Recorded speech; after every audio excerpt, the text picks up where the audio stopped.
श्री गुरुदेव दत्त, श्री गुरुदेव दत्त, श्री गुरुदेव दत्त. संक्षिप्त गुरुचरित्र अध्याय 20.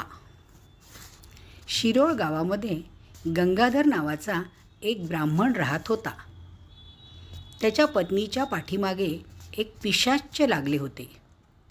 गत जन्मामध्ये त्या बाईने ज्या धनलोभी ब्राह्मणाचे पैसे बुडवले होते तोच ब्राह्मण पिशाच्च होऊन तिच्या पाठीमागे लागला होता.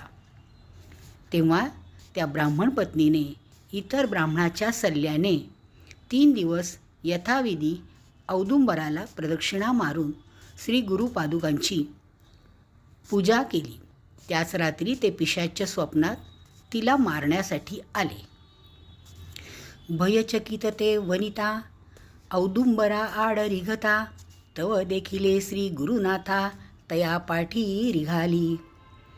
भयचकित ते वनिता औदुंबरा आड रिघता, तव देखिले श्री गुरुनाथा तया पाठी रिघाली. श्री गुरूंच्या कृपेने ब्राह्मण स्त्रीच्या पाठीमागे लागलेले पिशाच्च दूर झाले. पुढे त्या स्त्रीस 2 सुंदर जुळी मुले झाली.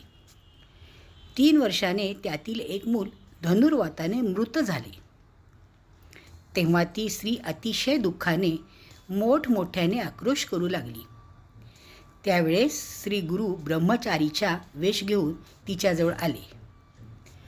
इतुकिया अवसरी आला एक ब्रह्मचारी, सांगे तिसी सविस्तरी आत्मज्ञान तयेवेळी. इतुकिया अवसरी आला एक ब्रह्मचारी, सांगे तिसी सविस्तरी आत्मज्ञान तयेवेळी.